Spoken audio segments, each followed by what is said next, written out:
Welcome back to Nightly Nonsense. I was going to say, welcome back to Simple Truth, but no, we're on Nightly Nonsense, where we make some sense out of the nonsense around us. I'm stuck and vacillating. I'm teeter-tottering between two things. I'm going to go with whatever God tells me to go with. So if I just keep talking, he might get there, right?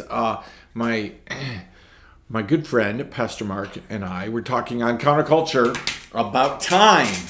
And we were talking about, do we trust God with our time, right? Do we allow him to do the things that he wants to do, right? But in the season that he wants to do it in. I don't know about you guys, but I've been promised over time a whole bunch of different things by God. God gives us promises. But what God says is that he's going to give it to us in season. Right? When it's time. Way back at the very beginning, he told the Israelites, right? He told Abraham, hey, it's going to be a little bit for this whole promise of you to have a great nation and this promised land to happen because the time of the Ammonites hasn't happened yet. And then there's 400 years that God tells them about. You're going to have 400 years.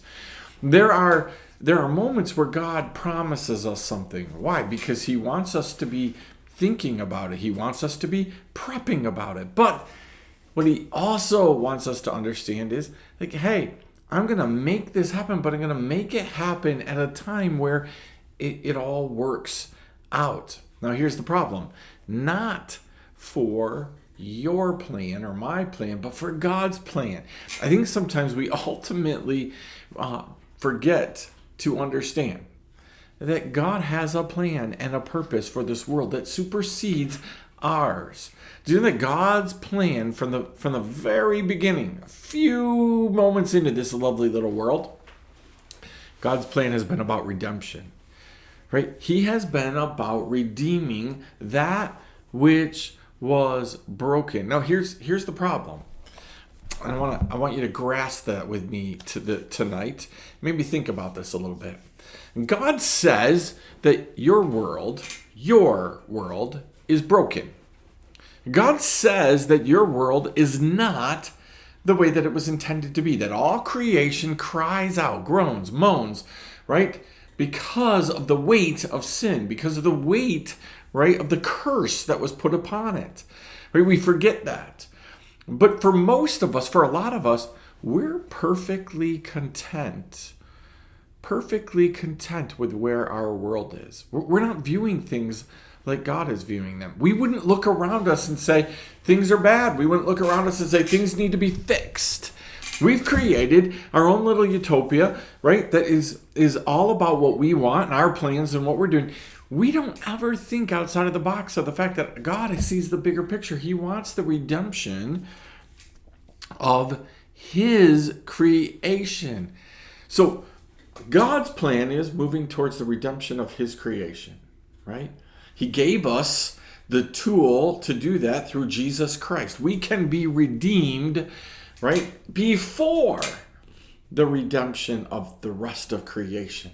But God's plan has not changed. His purpose has not changed. You're on this planet, right, to help in the redemption of his creation and the redeeming of his people, right? That's why you're here.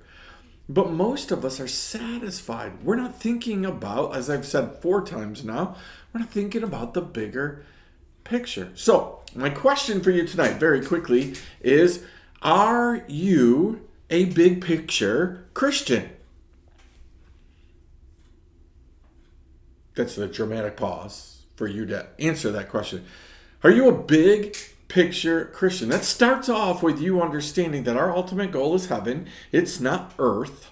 This is not our home. You're just passing through, right? Some of us have passed through pretty permanently, right? We are absolutely, right, anchored in to what this earth has to offer us. And if God pulled us out, man, it is crazy, right? How much that hurts, right? When God has to dig us off of the earth that we're supposed to be just passing through. It hurts a ton, right? And again, lots of things to argue about in that whole thing, right? Are we supposed to not have good relationships? Are we not supposed to care about things? No, that's not at all what I'm saying.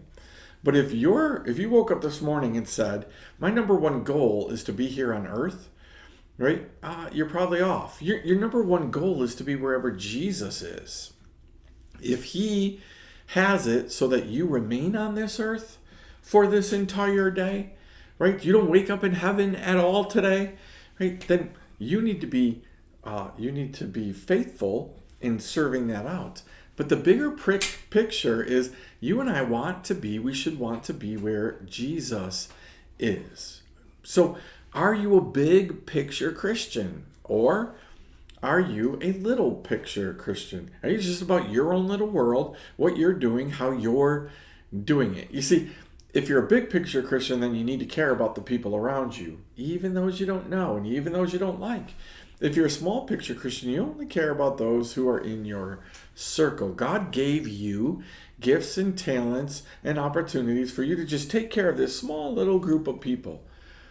You know, God gave you all of the gifts, all the talents, all the callings, everything that you have for a bigger picture. So chew on that tonight. I want you to just think about that. Are you a big picture Christian? We'll come back tomorrow night, try to make some sense out of what I just made some nonsense out of. See you next time.